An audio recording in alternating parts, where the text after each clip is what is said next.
अस्सलाम वालेकुम दोस्तों। आइए आज हम लोग पढ़ते हैं हसन नाइम साहब के बारे में, जो एक बहुत ही मशहूर शायर गुजरे हैं। तो चलिए शुरू करते हैं। उनका असल नाम था सैयद हसन, और वो 6 जनवरी 1924 ईस्वी को पटना में पैदा हुए। सिलसिला नस्ब यानी कि हज़रत मखदूम के वास्ते से हज़रत अली रज़ी अल्लाह अन्हु तक उनका जो सिलसिला नस्ब है वो हज़रत अली रज़ी अल्लाह अन्हु तक पहुँचता है। यानी कि हज़रत अली रज़ी अल्लाह अन्हु के वो ख़ानदान से थे। और उनकी मुलाजमत के बारे में देखते हैं। वजारत ख़ारजा यानी कि विदेश मंत्रालय जो होता है उसमें वो नौकरी करते थे, वजारत ख़ारजा में। और वहाँ से इस्तीफ़ा देने के बाद वो गालिब इंस्टीट्यूट दिल्ली के डायरेक्टर भी रहे। गालिब इंस्टीट्यूट जो था दिल्ली में उसके डायरेक्टर रहे। 22 फरवरी 1991 ईस्वी को मुंबई में उनका इंतकाल हुआ। इब्तिदा में फ़नी और उरूज़ी नुकात फ़सीहुद्दीन बल्खी से सीखे। यानी कि एक तरह से कह लीजिए कि इब्तिदाई उनके जो उस्ताद थे वो फ़सीहुद्दीन बल्खी थे। बिस्मिल्लाह अज़ीमाबादी, जमील मजहरी, मोइन अहसन जज़बी ने शायरी में हौसला अफजाई की। ये लोग जो हैं इनकी हौसला अफजाई की है शायरी में। क्लासिकी शायरी का गहरा मुतालिया किया उन्होंने। हसन नईम साहब ने क्लासिकी शायरी का बहुत गहरा मुतालिया किया। वह मोमिन और गालिब से मुतासिर हुए।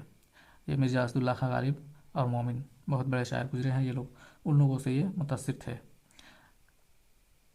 उनकी शायरी में एहतजाज के बावजूद दर्दमंदी और हुस्न व इश्क की कैफियत अक्सर ज़ाहिर होती रही।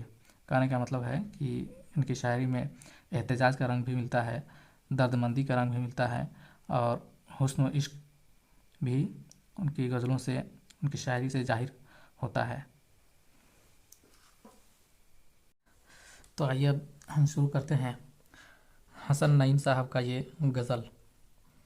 हम लोग पढ़ेंगे उनके दोनों गज़लों को जो हम लोगों के बुक में दिया हुआ है।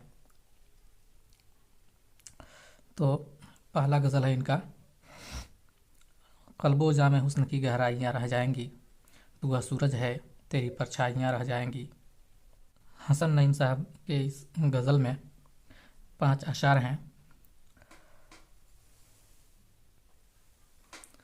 इस गज़ल में हसन नईम साहब ने अपनी मायूसी का इजहार किया है, जिसकी झलक हम लोगों को इस गज़ल में मिलती है।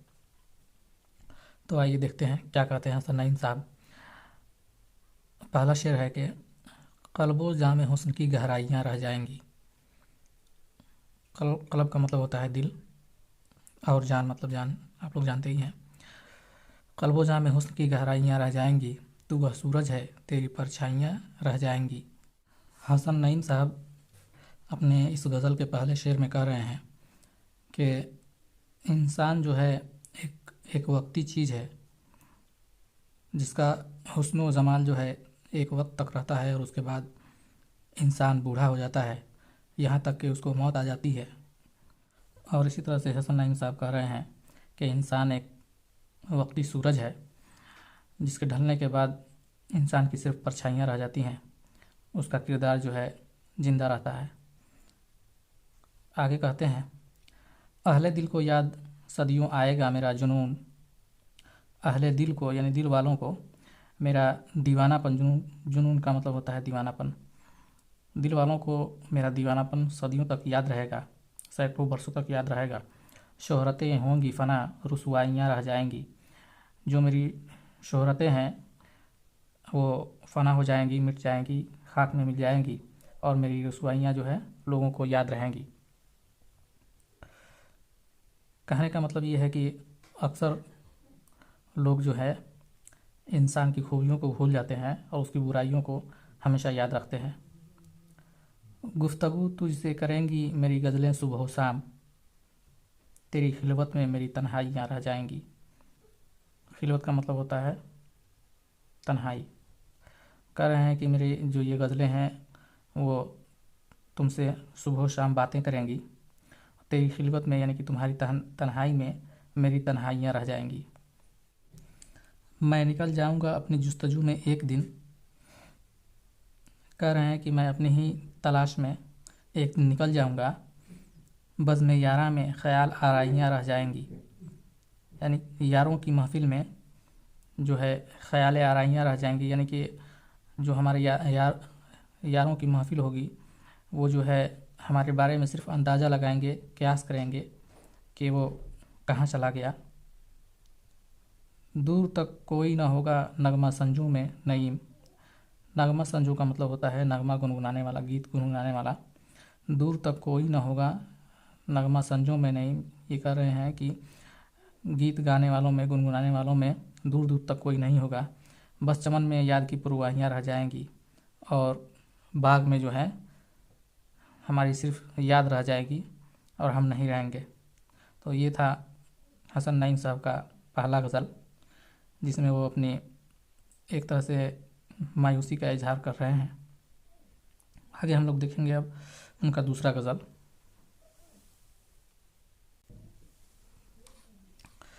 یہ دوسرا غزل جو ہے حسن نعیم صاحب کا، اس میں 7 اشعار ہیں،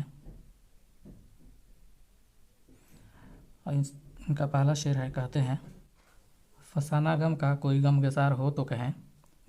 غم گسار کا مطلب ہوتا ہے ہمدرد، غمخوار۔ تو یہ کہہ رہے ہیں کہ ہمارے غم کا جو فسانہ ہے وہ کس سے سنائیں، کوئی ہمارا غمخوار ہو، ہمدرد ہو تو اس سے کہیں ہم اپنے غم کا فسانہ، ہم اپنے غم کی کہانی دل کی کوئی دل فگار ہو تو کہیں، کہانی دل کی کوئی دل فگار ہو تو کہیں۔ دل فگار کا مطلب ہوتا ہے زخمی دل والا، یعنی کہ ہم اپنے دل کی کہانی کس سے کہیں، اگر کوئی ہمارے طرح زخمی دل والا ہو، جس کو درد ملا ہو، تو اس سے ہم اپنے دل کی کہانی سنائیں۔ وہاں یقین کہ خود ہی کہیں گے حرف جنوں، یہاں یہ فکر فضا سازگار ہو تو کہیں۔ کہہ رہے ہیں کہ یہاں تو چاہتے ہیں کہ ہم خود ہی اپنے دیوانہ پن کی بات، دیوانے پن کی کہانی کو سنائیں، اور پھر یہ بھی سوچ رہے ہیں کہ فضا سازگار ہو، اس لائق ہو کہ جس وقت میں ہم اپنے دیوانہ پن کی کہانی کو سنا سکیں۔ جنوں کی کون سی منزل میں مل رہا ہے سکون، ہماری طرح کوئی بے قرار ہو تو کہیں۔ کہہ رہے ہیں کہ ہمیں کس منزل پر جو ہے سکون مل رہا ہے ہمارے دیوانے پن کو، کہ ہماری طرح کوئی بے قرار ہو، جس کا دل بے چین ہو، بے قرار ہو، تو اس سے کہیں، اس طرح کا کوئی انسان ملے تو کہیں فسانۂ ہجرا بربط ذکر وفا، کسی کا اب نہ تمہیں انتظار ہو تو کہیں۔ کہہ رہے ہیں کہ اگر اب تمہیں کسی اور کا، کسی دوسرے کا انتظار نہ ہو، تب جو ہے ہم اپنے جدائی کا، اپنے وفا کا ذکر تم سے کریں۔ اسی میں چھیڑا نہ ہم نے فسانۂ شب غم، کہ ان کی شام بھی کچھ سوگوار ہو تو کہیں۔ کہہ رہے ہیں شاعر یہاں پہ کہ ہم اپنے غم کی رات کی کہانی، غمگین رات کی کہانی یہی سوچ کر نہیں چھیڑ رہے ہیں کہ ان کی بھی شام ہماری طرح سے غمگین ہو، کہ ان کی بھی شام ہماری طرح سے جب غمگین ہو جائے، تب جو ہے ہم اپنے غم کی کہانی انہیں سنائیں گے۔ وہ مسکرائے کہ برہم ہوئے گزارش پر، برہم کا مطلب ہوتا ہے ناراض۔ وہ مسکرائے کہ برہم ہوئے گزارش پر، جو اپنی آنکھوں پہ کچھ اعتبار ہو تو کہیں۔ کہہ رہے ہیں کہ میں نے جو گزارش کی ہے ان سے، تو اس گزارش پہ وہ مسکرائے ہیں کہ ناراض ہوئے ہیں، اس بات کا ہمیں اندازہ ہو جائے، اعتبار ہو جائے، تب تو ہم آگے کچھ کہیں۔ کہانی دور جنوں کی کہیں تو کس سے نعیم، کہانی دور جنوں کی کہیں تو کس سے نعیم، جہاں میں ہم سا کوئی غم شیار ہو تو کہیں۔ کہہ رہے ہیں کہ ہم اپنے دیوانے پن کے دور کی کہانی، اس وقت کی کہانی ہم کس سے کہیں کہ اس دنیا میں ہم جیسا کوئی غم کو سمجھنے والا، اس دنیا میں ہم جیسا کوئی غم کو سمجھنے والا ہو، تو اس سے ہم اپنے دیوانہ پن کی کہانی کو سنائیں، ورنہ جس کے دل میں کوئی درد نہ ہو، جس نے کوئی زخم نہ کھایا ہو، اسے یہ بات، اس کو یہ کہانی سمجھ میں نہیں آئے گی۔ اس پورے غزل میں حسن نعیم صاحب یہی سمجھانے کی کوشش کر رہے ہیں کہ اگر کوئی شخص کسی دوسرے شخص کو اپنے دکھ درد کی کہانی سناتا ہے تو اس کے لیے وقت اور ماحول بھی سازگار ہونا چاہیے۔ اور دوسری بات اس غزل میں وہ کہہ رہے ہیں کہ ہمارے دکھ درد کو وہی انسان سمجھ سکتا ہے جس نے خود بھی وہی دکھ اور درد کو جھیلا ہو۔